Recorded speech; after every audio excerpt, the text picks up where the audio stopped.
C'est triste pour le quartier, une boutique fermée, non? Si je la reprenais? Tu veux arrêter de travailler avec moi? Mais non, je vais commencer par un mi-temps. Donc tu servirais au bar le matin et tu vendrais des produits équitables l'après-midi. Par exemple, ouais. Pourquoi? Bah parce que j'ai juste besoin de nouveautés, je tourne un petit peu en rond, j'ai juste besoin de changement, c'est tout. C'est pas possible qu'il travaille dans 2 endroits à la fois. Déjà, le bar, c'est 10 heures par jour. Thomas a besoin de s'évader de votre bar et moi j'ai envie qu'il soit heureux. Combien de temps il me reste si vous ne trouvez pas ce que j'ai? Au maximum, 1 semaine. On possède l'antidote qui mettra fin à l'empoisonnement. Tout ce que je peux te dire, c'est que Chaumette a toujours l'antidote sur lui. Vous êtes sûr que Maxime Robert ira jusqu'au bout? On a bien manœuvré. Il perd complètement le contrôle. Chaumette, donnez-moi l'antidote. Je vois pas de quoi vous voulez parler. Maxime, arrête! Les secours n'ont rien pu faire. Il est mort pendant son transfert à l'hôpital. Je connais cette planque, elle est tranquille. Tu vas prendre des risques alors que j'ai tué un innocent. T'as tué personne, Maxime.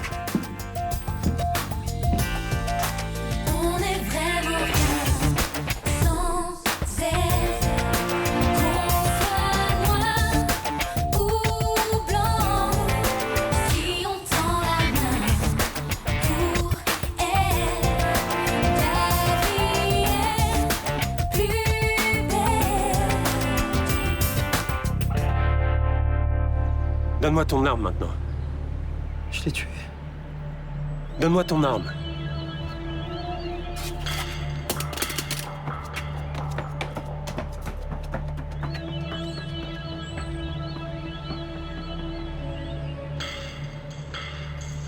Bougez pas, continue à faire le mort. Ça va? J'ai pris un vrai choc, mais ça va. La balle a touché le gilet pare-balles. Votre assistante est partie chercher des secours, elle devrait pas tarder à arriver. Ils vont voir tout de suite que j'ai rien. Je vais monter avec vous dans l'ambulance. Je vais leur dire que j'agis dans le cadre d'une instruction, ça devrait pas poser de problème. Il faut rassurer Anne, dites-lui que c'était une mise en scène. Ah non, je lui dirai rien. Vous pouvez lui faire confiance. Non, pour tout le monde, vous êtes mort. C'est la seule façon de coincer celui qui a organisé ce meurtre. Mais Ninon, je peux pas lui faire croire ça. Je vais la convoquer au commissariat, je vais tout lui expliquer. Je pense qu'elle comprendra qu'elle a intérêt à garder le secret. Fermez les yeux maintenant. Ne parlez plus. Et personne ne s'est douté de rien. Non. J'ai accompagné les ambulanciers jusqu'à la morgue. Et là, j'ai fait ce qu'il fallait pour que la mort soit enregistrée officiellement. Et comment t'as su que j'allais essayer de le tuer? J'ai parlé avec Zoé Léonard. Elle m'a dit que tu avais trouvé un lien entre le clash et Fénicie. C'est comme ça que j'ai compris que t'allais t'en prendre à lui. Ah, je suis désolé. Hein. J'étais persuadé que ma mère était en train de mourir à cause de vous. Je suis devenu fou, j'ai pété un câble. Et qui vous a fourni cette arme? Bah, c'est Guzman. Pourquoi il voudrait ma mort? Je connais même pas ce type. Je pense que c'est juste un homme de main. Il obéit à des ordres. De qui? De votre assistante, Anne Longeron. Vous plaisantez, elle a aucune raison de vouloir me tuer. Je suis presque sûr que c'est elle qui est derrière tout ça. Non, ça n'a aucun sens. C'est elle que Guzman cherchait à joindre quand il appelait Fénicie. Et c'est elle, encore et elle seule, qui pouvait renseigner Maxime sur l'endroit où vous le trouveriez vendredi soir. Oui, mais elle a été elle-même agressée par les gens du clash. Elle a pu mettre en scène sa propre agression. C'est le meilleur moyen d'écarter les soupçons. Pourquoi elle ferait ça? Ça, c'est ce que je dois comprendre le plus vite possible si je veux sauver ta mère.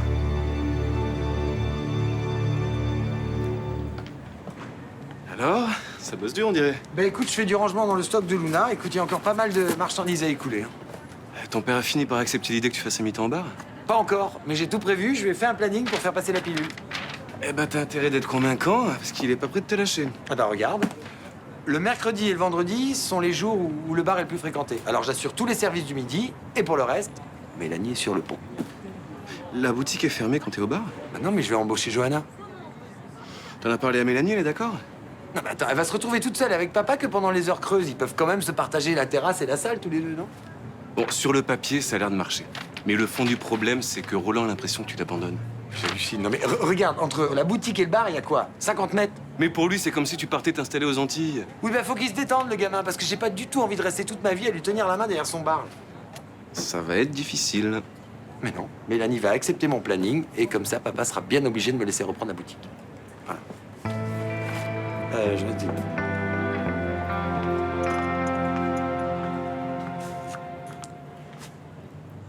Dis-moi, au fait, qu'est-ce que j'en fais de la carte de visite de Madame Anémone Vitreuil? Je jette ou ça peut encore servir? D'où tu sors ça? De l'une de tes poches. Tu me fais les poches maintenant. Ouais. Je vide tes poches pour faire la lessive et c'est pas nouveau. Alors, verdict? Poubelle ou pas? Évidemment, poubelle. Encore une petite question. Qu'est-ce qu'elle faisait dans la poche de ton pantalon? Vitreuil me l'a donné après le gala de charité pour le blé de l'Espérance. Ok, et pourquoi tu l'as gardée si précieusement? Et précisément, j'ai foutu dans la poche de mon pantalon. Et tu comptais la rappeler et la revoir? Oui, je voulais la rappeler pour qu'elle me pistonne pour mon stage en neurochirurgie. Ouais. Je te signale que c'est toi qui voulais que je la rappelle. Ok, ça va. C'est vrai que c'est un petit peu ridicule de te faire une scène pour ça. Mais je t'avoue qu'après ce que Victoire m'a dit sur cette femme, j'avais un peu la trouille. Quoi, Victoire, mais elle la connaît même pas. Et ben, elle connaît sa réputation et à ce qui paraît, elle aime beaucoup les petits jeunes.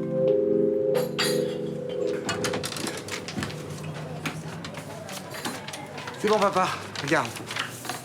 Voilà, j'ai tout organisé, c'est très simple. Qu'est-ce que c'est ça? Eh ben, c'est le planning de mes horaires entre le bar et la boutique. Mais tu vois, j'ai essayé d'en faire un aussi, mais j'ai beau tourner, retourner, il n'y a pas de solution. Hein. Mais t'as pas dû chercher beaucoup. Ah bah, ce sont deux activités absolument incompatibles. Voilà. Tu vas devenir fou si tu reprends cette boutique. Ben, jette un œil, au moins ça coûte rien. En s'organisant, ça peut fonctionner. Hein. Alors, si je comprends bien dans le charabia, t'es pas là le lundi, t'es pas là le mardi, t'es pas là le jeudi. Mais si, je suis là. Je suis là entre 11h30 et 14h30 pour le coup de feu. Et qui fait la mise de table? Eh ben, Mélanie et moi, comme d'habitude, à 11h30. Ah non, moi je préférerais que ce soit prêt à 11h parce qu'il y a des clients qui se sont plaints qu'ils ne pouvaient pas manger avant midi. Quel client? Des ouvriers. Ils refont un appartement impasse de la Cloche là-bas. Tu s'appellerais pas mauvaise foi, tes ouvriers? Bon, tu l'as montré à Mélanie, ton planning, là? Non. Elle travaille pas, je passerai la voir ce soir. Mais à mon avis, ton usine à gaz, là, tu vas te la prendre en travers de la figure, tiens. Bonjour. Bonjour. Vous pouvez me garder ça? Et pourquoi t'amènes un gâteau? On a tout ce qu'il faut pour déjeuner, hein? Ouais, mais en fait, Mélanie me rejoint ici à midi et j'ai organisé un anniversaire surprise. Nom de Dieu, j'ai complètement oublié. Moi aussi. Ah ouais? Tout ça, c'est à cause de ton histoire de boutique, là. Hein? Moi, ça me met ça dessus-dessous. C'est de ma faute aussi si tu perds tes cheveux? En tout cas, je compte sur vous pour rien lui dire quand elle arrivera. Ouais. Évidemment. Bon, ben toi, tu gardes le bar. Je vais acheter une babiole. Et heureusement qu'il n'est pas en application, ton planning d'enfer, tiens. La porte.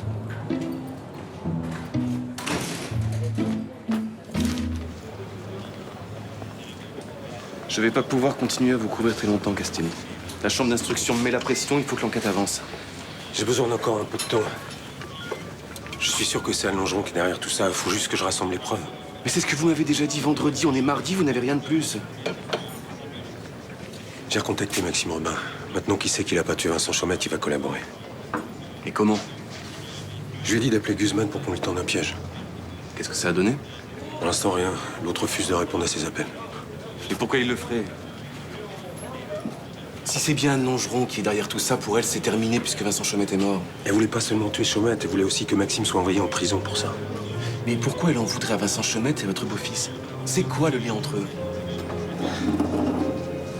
Ça, je sais pas. Je vais être honnête avec vous, Castelli. Vous êtes un bon policier et j'ai beaucoup de respect pour votre travail. Oui, merci, merci. Mais dans cette affaire, j'ai des doutes sur votre capacité à rester objectif. Vous êtes trop impliqué. Vous croyez que j'essaie de couvrir Maxime? Par moments, je le pense. Vous allez pas me retirer l'affaire? Monsieur le juge, ma femme est en train de mourir. Vous croyez pas que je fais tout ce que je peux pour la sauver? J'ai conscience que la situation est extrêmement délicate. Je vous demande juste un peu de temps. Je vous accorde 24 heures, pas une de plus. Merci. C'est une amie qui donne ce cocktail chaque année. Mais nous ne sommes pas obligés d'y rester longtemps. Je peux pas vous accompagner. Tant pis. Moi, vous rejoindrai plus tard chez moi. Non, vous n'avez pas compris, je veux pas qu'on se revoie. Ah, vous n'avez pas gardé un souvenir ému d'un certain jeudi soir? Je veux pas que ça se renouvelle, c'est tout. Voilà. Moi, je croyais que vous étiez un jeune hédoniste prêt à braver tous les interdits. Oui, enfin pas quand je sens que ma vie peut devenir un enfer. Vous avez peur pour votre amie? Elle se doute de quelque chose? Je veux pas la tromper, voilà. Je vous promets d'être très discrète. Je ne téléphonerai jamais le soir. Vous serez libre tous les week-ends et vous pourrez prendre une douche pour enlever mon parfum. Je veux pas foutre en l'air mon couple. Elle vous a déjà fait une scène. Oui, ce matin, ça a failli dégénérer, mais j'ai rattrapé le coup. Bah alors, où est le problème? Vous savez très bien ce que je veux dire. Oh, je crois surtout que vous compliquez la situation avec des considérations que vous pourriez balayer d'un revers de la main. Anémone, il n'y a pas que ma copine, il y a aussi l'argent que vous me donnez. Encore. Je croyais que c'était réglé tout ça. Je veux pas être ce genre de mec. Vous croyez? Je crois que vous aimez tout ce qui est sulfureux. Bon, à très bientôt.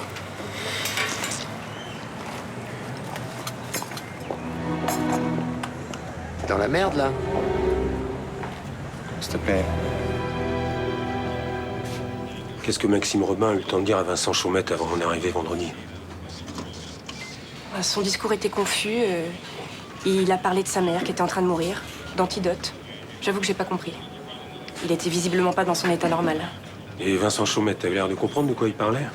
Non, non, il a essayé de calmer le jeu. Il a demandé à Maxime Robin de lui expliquer clairement la situation. Et le gamin a réagi comment? Il n'écoutait pas. Il était visiblement venu dans le but de tuer Vincent et rien n'aurait pu l'arrêter. Pas même votre intervention. Vous étiez proche de Vincent Chaumette, n'est-ce pas? C'était mon patron. Seulement? Ces derniers temps, nous nous étions rapprochés, c'est vrai. Mon agression m'avait fragilisé, il m'a aidé à prendre le dessus, il a été présent pour moi. Vous avez l'air de vous remettre assez vite de sa mort, on dirait. Qu'est-ce que vous voulez dire? Vous n'avez pas l'air très touché par ce qui vient de lui arriver. C'est tout. Vous espériez quoi? Que j'arriverais en larmes? J'ai été choquée par ce qui s'est passé. Et triste aussi. Mais je ne viens pas de perdre un fils ou un amant. Mercredi dernier, Vincent Chaumette a reçu chez Fénicie un appel d'un certain Guzman. Peut-être. Ce nom vous dit rien? Non, quel rapport avec la mort de Vincent? C'est une piste sérieuse. On sait que c'est Guzman qui a remis l'arme du crime à Maxime Robin. Mais c'est pas lui qui a appuyé sur la détente, n'est-ce pas? Alors commencez par chercher Maxime Robin. Le gamin était instrumentalisé, je veux savoir par qui. Parce que c'est cette personne le véritable assassin de Vincent Chaumette. Eh ben très bien, trouvez-le et mettez-le en prison. C'est mon intention, mademoiselle. Je ne vais pas laisser traîner en liberté un salopard qui est capable d'empoisonner une innocente pour arriver à ses fins. Vous avez encore des questions à me poser? Pas pour l'instant. Au revoir, mademoiselle Longeron.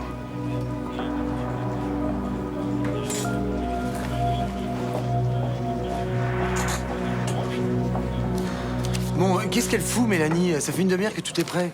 J'espère qu'il lui est rien arrivé, hein. Ah tiens, c'est elle. Allô? Ouais, ouais. Ah ouais?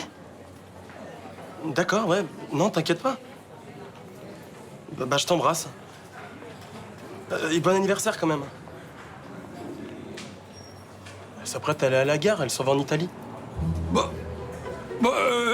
Elle aurait pu prévenir quand même.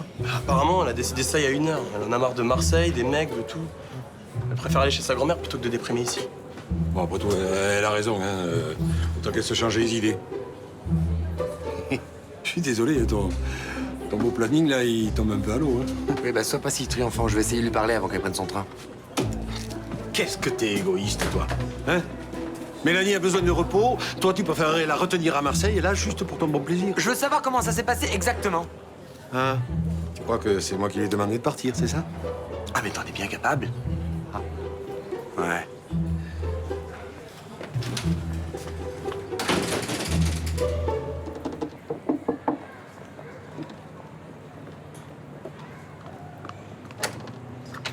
Excusez-moi de vous déranger. Je suis Anémone Vitreuil. Oui, je sais. Qu'est-ce que vous voulez? Je peux rentrer 2 minutes? Si c'est Rudy que vous cherchez, il n'est pas là. Ah, bah c'est dommage parce que je voulais lui parler des retombées du gala de charité. Vous êtes Estelle, je suppose. Oui, c'est ça. J'ai beaucoup entendu parler de vous. Pas Rudy, je suppose. Oui, pendant le gala, il m'a dit qu'elle était en ménage, mais c'est Myrtha qui m'a fait votre portrait. Ah, eh ben la connaissant, elle a bien dû me casser. Pas du tout, au contraire. J'envie beaucoup, vous savez. Myrtha? Mhm. J'aimerais pouvoir dire à tout le monde que j'ai un fils ou un petit-fils, qu'il a une amie, qu'elle est jolie. Vous n'avez pas d'enfant? Mon mari n'en voulait pas. J'étais très amoureuse, je n'ai pas voulu le quitter. Excusez-moi, mais pourquoi vous me racontez tout ça? Je sais pas. Bon, bah, je vais pas vous déranger plus longtemps. C'est dur pour vous de ne pas avoir de famille?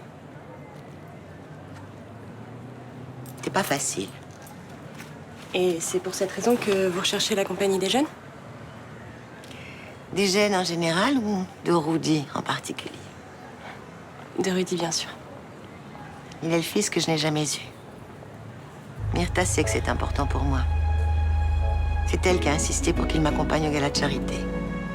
Je savais pas. C'était une journée où tout ça pesait sur mon moral et elle a voulu que je me sente mieux.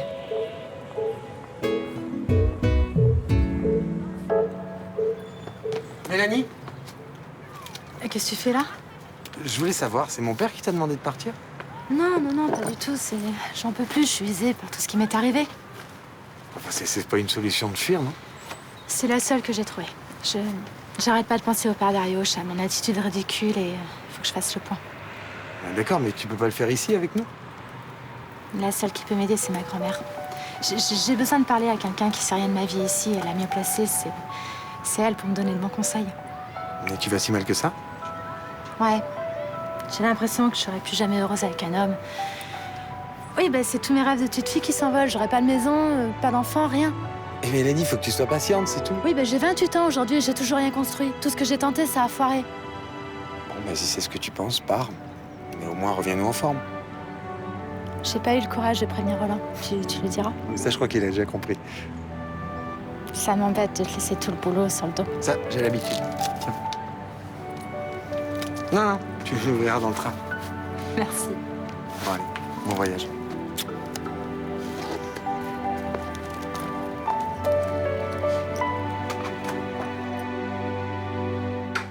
Entrez. Fermez la porte derrière vous. Je croyais que vous vouliez pas qu'on me voie ici. Les bureaux sont vides. Toutes les affaires en cours sont bloquées par la mort de Chaumette. Asseyez-vous. Maxime arrête pas de m'appeler. Et j'ai pas répondu pour l'instant. Vous allez lui répondre maintenant. Vous voulez un verre de vin? Ouais, je veux bien. J'ai été convoquée au commissariat. Castelli essaye de freiner l'enquête pour pouvoir protéger son beau-fils. Qu'est-ce que vous voulez que je fasse? Il faudrait que les flics puissent l'attraper sans que Castelli intervienne. Vous allez lui tendre un piège. D'accord. Vous allez l'appeler, vous lui dites que vous avez l'antidote, que vous voulez le rencontrer pour le lui donner. Et là, vous appelez les flics.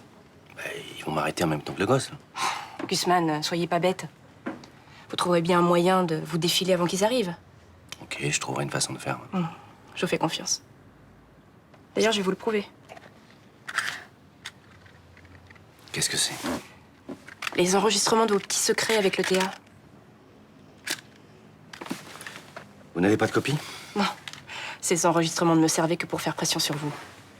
Alors, c'est terminé, on se reverra plus. Oui. Appelez Maxime Robin en sortant d'ici et fixez-lui un rendez-vous ce soir vers 22h. Ok, je m'en occupe.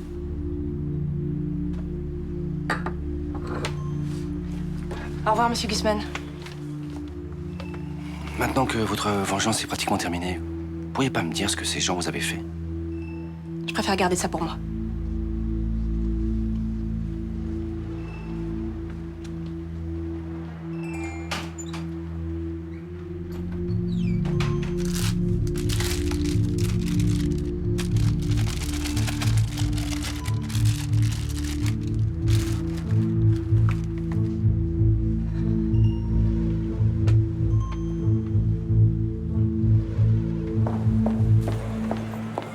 Quand même, j'ai pas arrêté de te laisser des messages, pourquoi tu me rappelles pas? Désolé, j'avais plus de batterie. Bon, qu'est-ce que tu fais ce soir? Tu te gardes ou pas? Non? Vitreuil est passée à l'appart cet après-midi, elle nous invite au resto. Quel honneur? Parce qu'elle est sympa en fait. J'étais un peu conne ce matin, on a discuté au moins 1 heure ensemble et elle est géniale cette femme. Vous avez discuté de quoi? Bah de sa vie, du fait qu'elle ait pas eu d'enfant. Ouais, enfin plein de trucs quoi. Bah, t'es sûr que tu veux y aller? Moi, je tiens pas trop à passer la soirée avec elle. Elle a insisté, je pouvais difficilement refuser. Je suis naze. Mais t'es chiant, pour une fois qu'on va se faire un bon resto, franchement, allez. Ok. On y va. Cool. Oui, je vois où c'est. Et t'as pu trouver l'antidote. T'es sûr que c'est ça? Ok. 22h. J'y serai. Il t'a dit qu'il avait l'antidote? Ouais. Il a été chez Chaumette pour le trouver. Puis en plus, il veut aider ma mère. Il dit qu'il veut pas qu'elle meure. Il trouve ça dégueulasse. Quel enfoiré.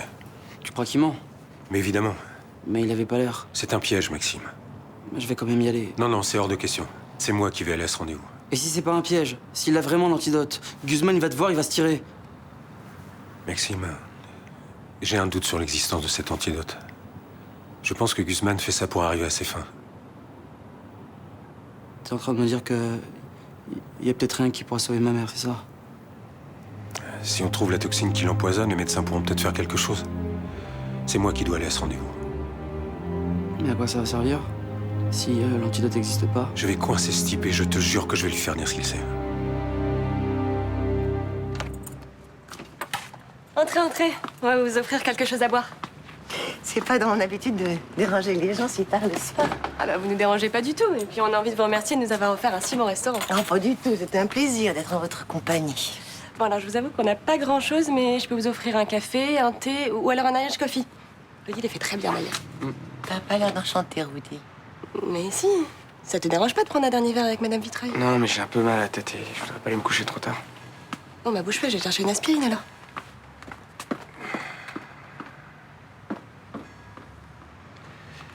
À quoi vous jouez? Qu'est-ce que vous voulez? Foutre en l'air mon couple, c'est ça? Me faire chanter? Ah, à quoi ça rime, là, ce jeu? Je voulais juste un peu mieux vous connaître, savoir quel genre de fille vous aimiez. C'est une perverse. Pas du tout, j'ai rien fait de mal. On a juste discuté avec Estelle, tout s'est très bien passé. À une seconde, elle n'a imaginé que nous puissions être amants. Je veux plus vous voir. Oui, ça, je sais, vous me l'aviez dit ce matin. Et je vous promets, ne soyez pas effrayés, je respecterai votre désir. Tiens, je te donne le comprimé? Un seul, ça suffira. Merci. Bon, Estelle, il vaut mieux que je rentre. Surtout si Rudy va pas bien. Mais vous êtes sûre? Oui, oui. Oui, je suis fatiguée. Bon, bah, on vous invitera une prochaine fois, alors. Ah ben, vous croyez pas obligé. J'ai eu beaucoup de plaisir à être avec vous. Je compte sur vous demain. Absolument. Une journée sur un yacht, ça ne se refuse pas. Mais essayez d'emmener Rudy avec vous. Je l'essaierai. Bon. Au revoir.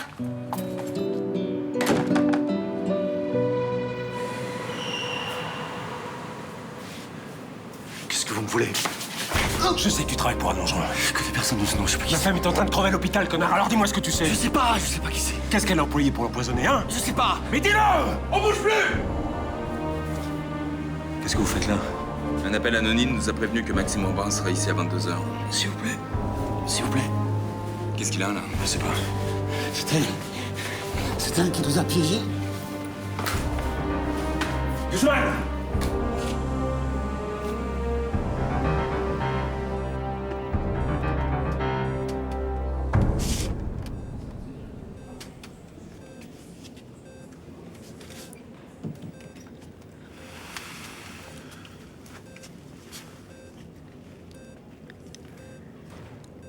Qu'est-ce que vous faites? Vous inquiétez pas. Vos souffrances sont terminées.